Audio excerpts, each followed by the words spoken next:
5 সেকেন্ডের যে দোয়া একবার পড়লে 1000 দিন পর্যন্ত নেকি লেখা হয়। আল্লাহ তাআলা আমাদেরকে অনেক যত্ন করে সৃষ্টি করেছেন। আল্লাহ তাআলার মতো করে আমাদেরকে আর কেউ ভালোবাসেন না, আর ভালোবাসতে পারেনও না।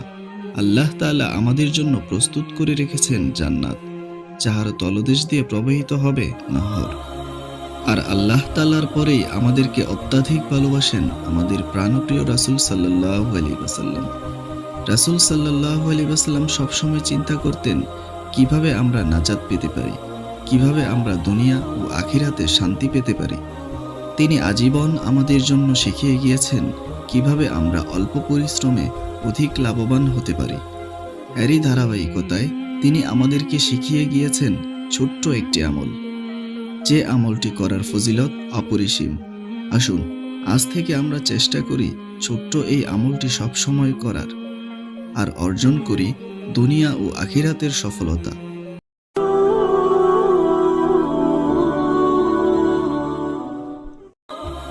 এই ছোট্ট দোয়াটি হলো জাযাল্লাহু আন্না মুহাম্মাদান মা হুয়া আহলুহু।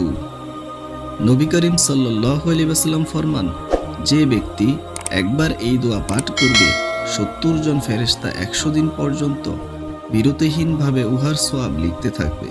সুবহানাল্লাহ। আল্লাহ ও তার রাসূল সাল্লাল্লাহু আলাইহি ওয়াসাল্লামের কাছে সবচেয়ে প্রিয় ওই আমল যা নিয়মিত করা হয়। আয়েশা রাদিয়াল্লাহু তাআলা আনহা হতে বর্ণিত, হযরত মুহাম্মদ সাল্লাল্লাহু আলাইহি ওয়াসাল্লামকে জিজ্ঞেস করা হলো, আল্লাহ তাআলার কাছে সবচেয়ে প্রিয় আমল কি? তিনি বললেন, যে আমল নিয়মিত করা হয়, যদিও তা অল্প হোক। তিনি আরো বললেন, তোমরা সাধ্যমতো আমল করে যাও। প্রত্যেক ওযুর পর কালিমায়ে শাহাদাত পাঠ করুন। আশহাদু আল্লা ইলাহা ইল্লাল্লাহু ওয়াহদাহু লা শারীকা লাহু ওয়া আশহাদু আন্না মুহাম্মাদান আবদুহু ওয়া রাসূলুহু। এতে জান্নাতের 8টি দরজার যে কোনো দরজা দিয়ে প্রবেশ করতে পারবেন। প্রত্যেক ফরজ সালাত শেষে আয়াতুল কুরসি পাঠ করুন। এতে মৃত্যুর সঙ্গে সঙ্গে জান্নাতে যেতে পারবেন। প্রত্যেক ফরজ নামাজ শেষে 33 বার সুবহানাল্লাহ, 33 বার আলহামদুলিল্লাহ, 34 বার আল্লাহু আকবার এবং একবার লা ইলাহা ইল্লাল্লাহু ওয়াহদাহু লা শারীকা লাহু লাহুল মুলকু ওয়া লাহুল হামদু ওয়া হুয়া আলা কুল্লি শাইইন কাদির পাঠ করুন।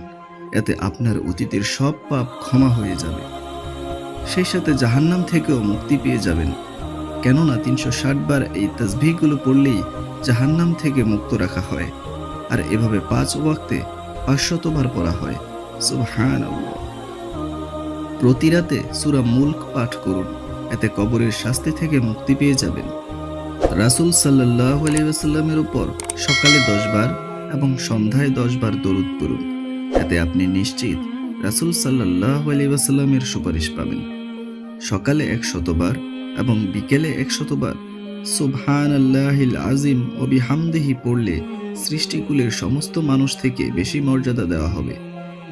সকালে ও বিকালে 100 বার সুবহানাল্লাহ, 100 বার আলহামদুলিল্লাহ, 100 বার আল্লাহু আকবার এবং 100 বার লা ইলাহা ইল্লাল্লাহু ওয়াহদাহু লা শারীকা লাহু লাহুল মুলকু ওয়া লাহুল হামদু ওয়া হুয়া আলা কুল্লি শাইইন কাদির পাঠ করলে অগণিত সওয়াব হবে।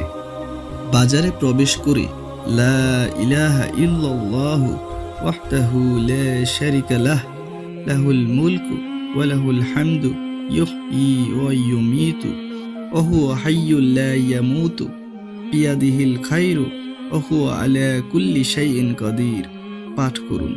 এতে 10 লক্ষ পুণ্য হবে, 10 লক্ষ পাপ মোচন হবে, 10 লক্ষ মর্যাদা বৃদ্ধি হবে এবং জান্নাতে আপনার জন্য একটি গৃহ নির্মাণ করা হবে। বাড়িতে সালাম দিয়ে প্রবেশ করুন। এতে আল্লাহ তাআলা আপনাকে নিজ জিম্মায় জান্নাতে প্রবেশ করবেন। সুবহানাল্লাহ। আল্লাহ আমাদেরকে সবগুলো আমল করার তৌফিক দান করুন। আমিন। আমাদের ভিডিওগুলো ভালো লাগলে চ্যানেলটি সাবস্ক্রাইব করতে ভুলবেন না। লাইক করুন, কমেন্ট করুন।